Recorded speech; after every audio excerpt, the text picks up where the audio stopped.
खाना खाने के।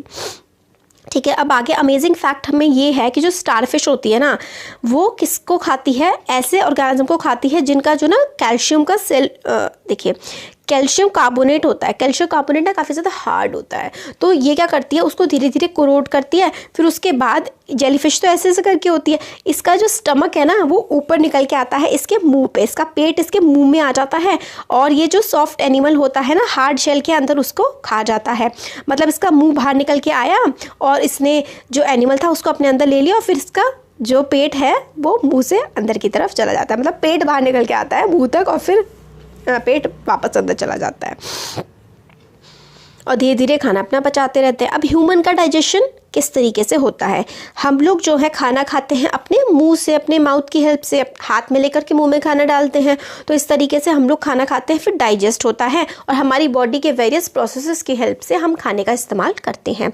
तो अनयूज्ड पार्ट जो होता है, जो हम लोग उसको डेफिकेट कर देते हैं, अपनी बॉडी से बाहर निकाल देते हैं, है ना, पॉटी की फॉर्म में। तो अनयूज्ड पार्ट्स जो होते हैं, जो खाना हम लोगों ने यूज़ नहीं रहा, वो हम बॉडी के अपने बाहर निकाल के फेंक देते हैं। तो आप लोगों ने क्या कभी सोचा है ये कैसे होता होगा? तो food passes through a continuous canal, food जो है ना वो एक कंटिन्यूस कैनाल से पास होता है। तो देखिए यहाँ से हम लोगों ने मुंह से खाना खाया और ये पूरा का पूरा नीचे तक का प्रोसेस इसका चलता जाता है, ठीक है, कंटिन्यूस कैनाल के थ्रू, और फिर ये एनस से हमारे बाहर बॉडी के निकल जाता है, जो मतलब जो हमारे यूज़ का नहीं होता खाना, वो चीज़। फूड जो है वो कंटिन्यूस कैनाल के थ्रू जो है पास होता है, और ये buccal cavity and ends at the anus. Buccal cavity का मतलब होता है आपका मुंह, ठीक है, और एनस जो है जहाँ से आपकी बॉडी में से जो डिस्क्रीट होता है ना बाहर की तरफ निकलता है, वो होता है एनस। तो बकल कैविटी और ends at the anus, buccal cavity से स्टार्ट होता है, एनस पे ख़त्म होता है। देखिए ये है नीचे एनस, ये रहा एनस, यहाँ से नीचे बाहर निकल जाता है बॉडी के, और बकल कैविटी होता है ये वाला पार्ट आपका मुंह। तो बकल कैविटी में आपका खाना जाता है, एनस के थ्रू बाहर निकल जाता है।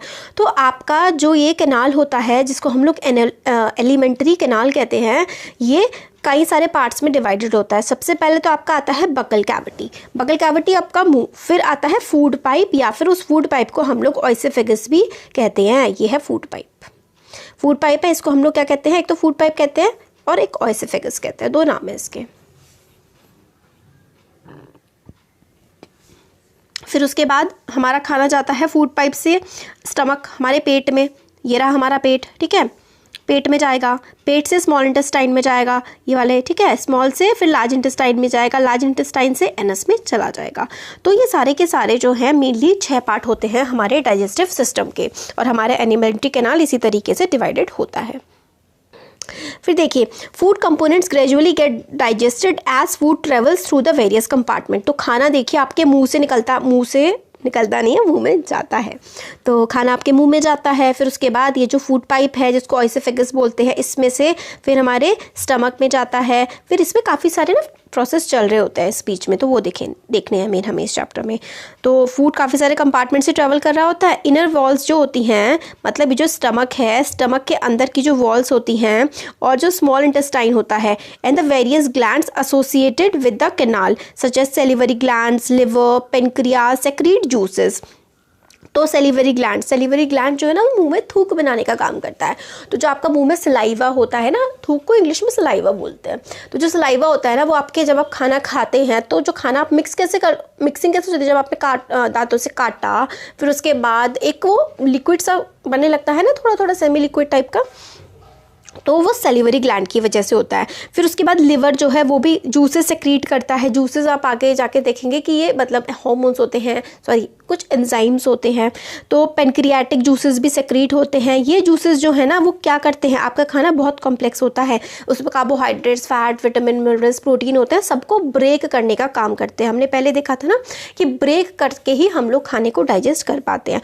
तो बहुत सारे जूसेस होते हैं जो खाने को ब्रेक करते हैं, फूड को सिंपल सब्सटेंस में कन्वर्ट करते हैं।